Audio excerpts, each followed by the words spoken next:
Ladies and gentleman, আমরা প্রায়ই শুনে থাকি যে behind every successful man there is a woman, behind every unsuccessful man there are two women, and behind every successful woman there are two man, one is her father and other is her husband. প্রতিটি সফল পুরুষের পিছনে একজন নারী থাকেন, প্রতিটি ব্যর্থ পুরুষের পিছনে দুইজন নারী থাকেন, আর প্রতিটি সফল নারীর পিছনে থাকেন দুইজন পুরুষ, একজন তার বাবা আর অন্যজন তার স্বামী। এই কথাটির ভেতরে লুকিয়ে আছে জীবনের এক গভীর সত্য। সফল একজন পুরুষের জীবনে তার মা, স্ত্রী বা বোন কেউ না কেউ নীরবে তাকে সাহস দেন, সমর্থন দেন, ত্যাগও করেন।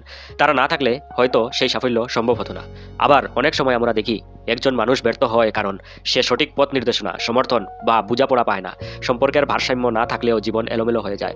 আর যখন আমরা একজন সফল নারীর দিকে তাকাই, দেখি তার পেছনে একজন শক্ত বাবা থাকেন, যিনি তাকে স্বপ্ন দেখতে শেখান, আত্মবিশ্বাস দেন, এবং একজন জীবন সঙ্গী থাকেন, যিনি তাকে সম্মান করেন, পাশে থাকেন, এগিয়ে যেতে অনুপ্রাণিত করেন। তাই বন্ধু, সাফল্য কখনো একা আসে না, এর পেছনে থাকে পরিবার, ভালোবাসা, সমর্থন আর বিশ্বাস।